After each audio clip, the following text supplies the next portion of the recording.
সমাজটা নষ্ট হয়েছে যাদের কারণে, আমাদের বর্তমান দেশের প্রেক্ষাপটের কথা বলতেছি, এই সমাজটা যাদের কারণে নষ্ট হয়েছে এর 50% কারণ হচ্ছে ছাত্র সমাজ, আর বাকি 30% হচ্ছে যুব সমাজ।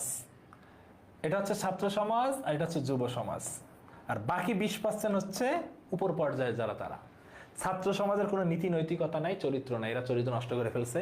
তো যারা ছাত্র জীবনে চরিত্র নষ্ট করে ফেলছে, নীতি নৈতিকতা অর্জন করতে পারেনি, তারাই তো যুব সমাজ হচ্ছে পরবর্তীতে। তারা এসে তারা দেখা যাচ্ছে তাদের মধ্যে থেকে 20% একটু ভালো হইতেছে বিয়ে শাদী করে বা গুণী মানুষের সোহবতে, আর বাকি 30% তো ওরাই খারাপ থাকতেছে, ওরাই তখন দুর্নীতি করতেছে। যুব সমাজে দুর্নীতি, মারামারি, রাজাহানি, যত কিছু আছে হাজারি, সবকিছু করতেছে।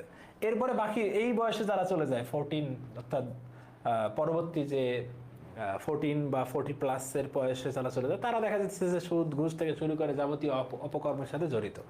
এই দিন শেষে এই হচ্ছে 100% আমাদের অবস্থা। এই জন্য সবার আগে ফান্ডামেন্টাল ভিত্তি মজবুত যদি না করতে পারো, ভিত্তি বেস এটা যদি মজবুত না করতে পারো, তাহলে ওই দেশ জাতি কখনোই বড় হবে না। তো আমাদের ভিত্তির মজবুতই তো ছাত্র জীবন, স্টুডেন্ট লাইফ। কারণ 4-5 বছর থেকে আমাদের স্টুডেন্ট লাইফ শুরু হয়ে যায়।